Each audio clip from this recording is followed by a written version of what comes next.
O ministro Fernando Haddad anunciou o pacote de medidas de contenção de gastos na tentativa de dar sobrevida ao arcabouço fiscal e retomar a confiança nas contas públicas. O detalhe é que Haddad também anunciou uma ação que vai na direção contrária do corte. Se esperava corte de gastos, mas aí o que Haddad anunciou? Isenção de imposto de renda para quem recebe até R$5 mil por mês.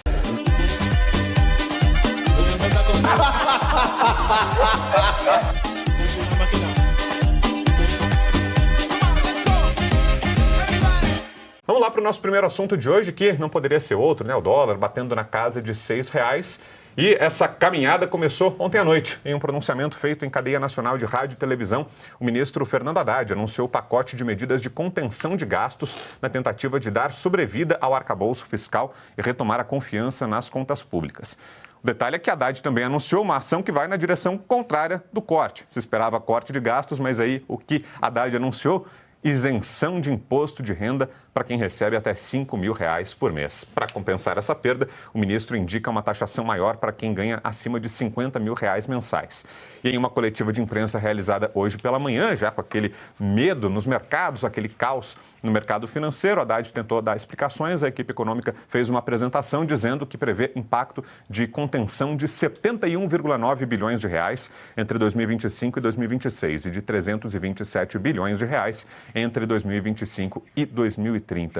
Luiz Arthur Nogueira, ninguém entendeu nada, Nogueira. O ministro convoca um pronunciamento em cadeia de rádio e televisão para anunciar corte de gastos e aí a primeira medida é o governo abrindo mão de receitas, é isenção fiscal. O que, vamos combinar, está numa direção correta. Quanto menos dinheiro nas mãos do Estado, melhor. Imposto de renda é cruel mesmo, perverso. Que bom que as pessoas mais pobres, que ganham já menos, vão ficar livres do leão. Tudo bem. Mas era o momento correto de anunciar, o mercado ficou em parafuso, Nogueira. Esse é o ponto, Brau. Ontem mesmo, a gente já comentava que ontem o dólar estava batendo 5,93, a gente dizia, olha, por que o dólar está subindo, por que a bolsa está caindo? Porque o mercado já percebeu que virá populismo fiscal, que era essa promessa de isentar imposto de renda. Inclusive, eu disse ontem, Brau, que nós somos a favor da isenção de imposto de renda para quem ganha até R$5 mil. Quanto menos impostos, melhor. Quanto menos o Estado tomando o nosso dinheiro, melhor. Mas não era o momento de fazer isso. Então, eu vou ser elegante aqui, não vou dizer que foi burrice. Foi um erro estratégico. Se você quer anunciar para o mercado, para a sociedade, que agora é para valer, você vai cortar gastos, não é agora que você vai anunciar uma medida para dizer que você vai abrir mão de receitas. Não, anuncie em outro momento, anuncie lá no dia 24 de dezembro, como um presente de Natal. Não era ontem isso. Então o governo tentou dar um verniz de que ele está cuidando dos mais pobres, está cuidando da classe média, quando, na verdade, o que ele cortou efetivamente? Ele vai mexer na regra do salário mínimo, que vai subir menos a partir de agora. Ele vai mexer em benefícios sociais que serão reajustados de uma forma menos favorável aos mais pobres. Ele vai mexer na previdência dos militares. E aí, para tentar mostrar que, olha, nós estamos tirando dos mais pobres, ele veio com essa ideia de isentar de imposto de renda até R$5 mil. Traduzindo em números, Brão, de um lado ele disse, a gente vai economizar 70 bilhões. E de outro ele disse, a gente vai abrir mão de 40 bilhões de reais. Então a economia ficou pífia. E o mercado financeiro, como ele trata de dinheiro, ele reage de forma imediata. Não gostou, não acredita nesse ajuste fiscal e o dólar bateu hoje R$6. Qual é o problema do dólar caro? Já falei aqui várias vezes. Dólar caro, ao contrário do que pensa o presidente Lula, não é problema de rico que vai para a Disney. Dólar caro é problema dos pobres. Por quê? Porque encarece os produtos, principalmente os alimentos. A inflação vai subir, vai obrigar o Banco Central a subir mais juros, inclusive na gestão do Gabriel Galípolo a partir do ano que vem. Tá todo mundo, como o professor Suano, acreditando que Galípolo não vai subir juros? Vai subir juros. Ou o Galípolo sobe juros ou acabou o governo Lula do ponto de vista econômico. Ô, Geisi, falando em populismo, né, nessas medidas que tem uma preocupação muito mais política, né, como o Nogueira estava falando, né, o aumento da faixa de isenção do imposto de renda, parece que o que entrou na matemática do governo foi só popularidade, né, tentar ficar bem na fita, fazer um aceno aí para a sua militância. A outra medida que foi anunciada como uma bala de prata para tentar mostrar que o governo tem de onde tirar foi a história da taxação dos super ricos. Queria te ouvir sobre isso, Geisi. Faz sentido isso que o governo está anunciando?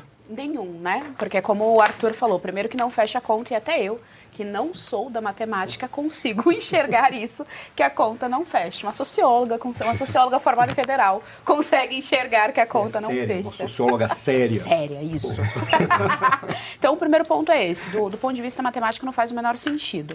E aqui, para falar especificamente da gestão Lula na economia, né, essa gestão Haddad, o Haddad, na verdade, faz tudo aquilo que o Lula quer, é o cara que cumpre toda e qualquer ordem do Lula, por isso que ele está lá, ele não tem autonomia alguma, o Lula manda e ele faz. E isso compromete, inclusive, as contas públicas. Mas do ponto de vista da teoria econômica, menciono mais uma vez o Bastiat, porque ele tem uma frase muito interessante que faz a gente entender a lógica da esquerda. Ele fala que a ciência política econômica, ela é uma ciência dura. E o que ele quer dizer com isso? Ela é uma ciência que, de cara, revela verdades muito duras de serem entendidas e de serem aceitas. Mas que essas medidas duras que são tomadas na economia nesse primeiro momento pode ferir, pode machucar, contudo, a longo prazo, como um projeto de governo, funciona, anda para frente. É por isso que a gente, quando faz comparação com países que estão melhores colocados no ranking da liberdade econômica, a gente vê que lá, de fato, funciona o negócio, anda e a qualidade de vida de todo mundo sobe. E aqui no Brasil, a gente não tem isso. Então, ele fica anunciando esse tipo de pacote e ele fica o tempo todo batendo nessa tecla de super rico, primeiro, como se ele, o Haddad, a Gleisi, a Janja, a Dilma e toda a companheirada fossem pobres. E não são. Eles são super ricos. O primeiro ponto é esse. Então, assim, a minha primeira pergunta é: Lula, você vai se autotaxar? Haddad, você vai se autotaxar? Porque vocês são os super ricos, ainda mais tendo em vista que aqui é Brasil e a maior parte da população anda de ônibus, metrô, gasta muito tempo no ônibus e ganha o salário um pouco mais que o mínimo. É essa que é a realidade do brasileiro e é esse cara que faz funcionar a economia. Quando o brasileiro vai para o mercado, ele sabe que está tudo caro, ele sabe que a comida está cara. Qual que é a medida do Lula? Fingir que está dando uma isenção para os mais pobres, portanto está ali sendo tal do pai dos pobres, ele quer resgatar essa imagem do pai dos pobres, ao mesmo tempo bate nessa ideia do super rico, alimenta essa ideia de rivalidade entre pobres e ricos, como se o cara que fosse rico o fosse em detrimento da pobreza do outro, só para passar uma narrativa e não está nem um pouco preocupado com o custo. A gente sabe disso. A gente sabe que as falas do Lula são constantemente no sentido de que ele não se sente convencido de que tem que cortar gastos. Que, olha, tem coisa que é investimento, como o uísque ou a cortina lá do Palácio da Janja ou a obra que ela fez agora pro Jabuti. Pro Jabuti andar na água, que ele não anda na água. Olha aí, E outro super rico vai embora também, né? Que história é essa também? Aí o cara é um desincentivo, aliás, né? A quem é investidor, a quem pretenderia olhar para o Brasil como um local para investimento, o cara pensa duas vezes, leva o dinheiro dele embora. Os que já não levaram ainda, os que ainda não levaram, né? Porque muita gente já tem patrimônio investido no exterior, porque sabe dessa insegurança tremenda aqui no Brasil. Então, mais uma conta que não fecha, né? Quando o governo anuncia uma coisa como essa, ao contrário, ele afasta, espanta os possíveis investidores. Antes de passar para o lado de cá aqui da mesa, deixa eu só dar um complemento que é o seguinte. Lideranças do Centrão na Câmara discordaram da decisão do governo Lula de anunciar a isenção do imposto de renda para quem ganha até R$5 mil. Segundo o Estadão, deputados influentes disseram que o movimento é um erro do Palácio do Planalto e que a discussão sobre imposto de renda nesse momento contamina a tramitação do pacote de corte de gastos. Ô, Marcelo Bello, eu fico pensando, é igual quando alguma empresa faz um anúncio daqueles que não faz nenhum sentido, uma campanha publicitária problemática, você fica se perguntando, pô, mas todo mundo aprovou, não passou por nenhum departamento, ninguém avisou, não teve um estagiário para falar que ia dar ruim. O que aconteceu? O que leva o governo a fazer uma atrapalhada dessa? Se é que dá para chamar de atrapalhada, os deputados do Centrão falam em erro. Você saberia definir, Bela? Olha, dá para definir com uma facilidade tremenda isso, chama sede de poder, né? O caso da isenção de pessoas que ganham até R$5 mil de imposto de renda, na verdade, é uma hipocrisia. Então, nós estamos vivendo numa era de hipocrisia. Eu vou discordar do meu colega Arthur e creio que todos deveriam pagar impostos. Mas todos deveriam pagar impostos justos. Então, tem uma coisa que o Arthur, na verdade, xará do nosso Arthur Nogueira aqui, o Arthur Laffer, um economista americano na década de 70 nos ensinou, uma das teorias econômicas mais aceitas do mundo, que é o seguinte, quanto mais você forçar na arrecadação, menos receita o governo vai ter. Então tem limite essas coisas. Agora, se todos pagarem um pouquinho de imposto, e esse imposto ele for para o lugar certo, todos ganham. Então, Primeiro, medida eleitoreira.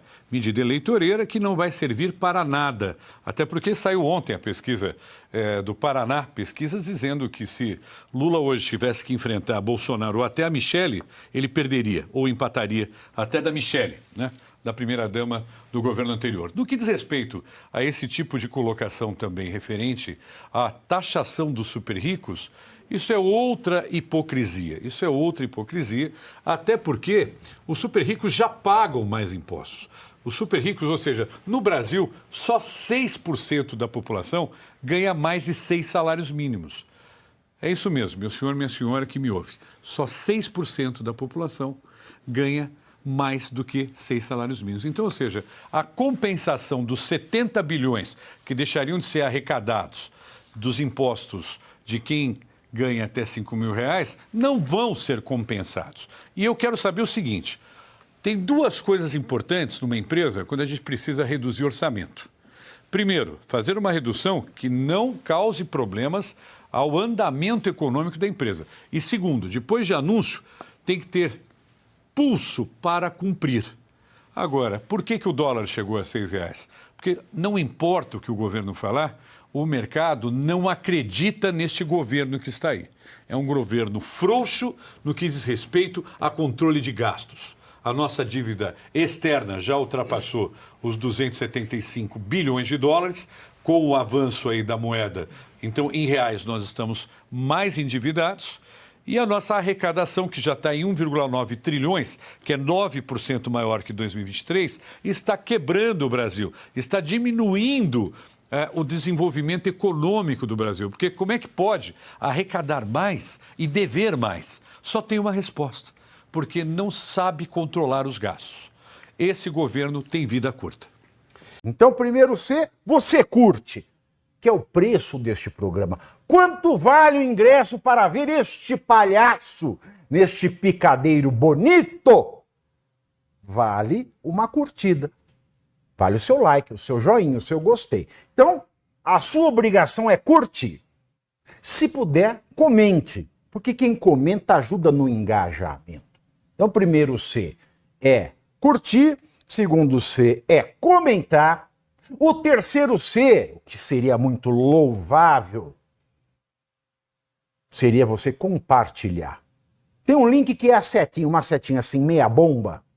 Sabe aquela, a setinha da pipa do vovô que se esforça? Você vai lá, copia o link, cola no seu Orkut, no seu Facebook, no WhatsApp, no Telegram, manda sinal de fumaça, pombo correio, não é pombo correio do banheiro, é o pombo correio que leva as mensagens, você passa para todo mundo que você gosta, para quem você não gosta, você também passa. Então, ó, curtiu, comentou, compartilhou. E se puder, se quiser, se o seu bolso comportar e se seu coração assim permitir, contribua com este programa que vai substituir o Jornal Nacional. Olha que pretensão maravilhosa, hein? Se liga, ô Bonner, nós vamos derrubar o Jornal Nacional. Esta é a meta.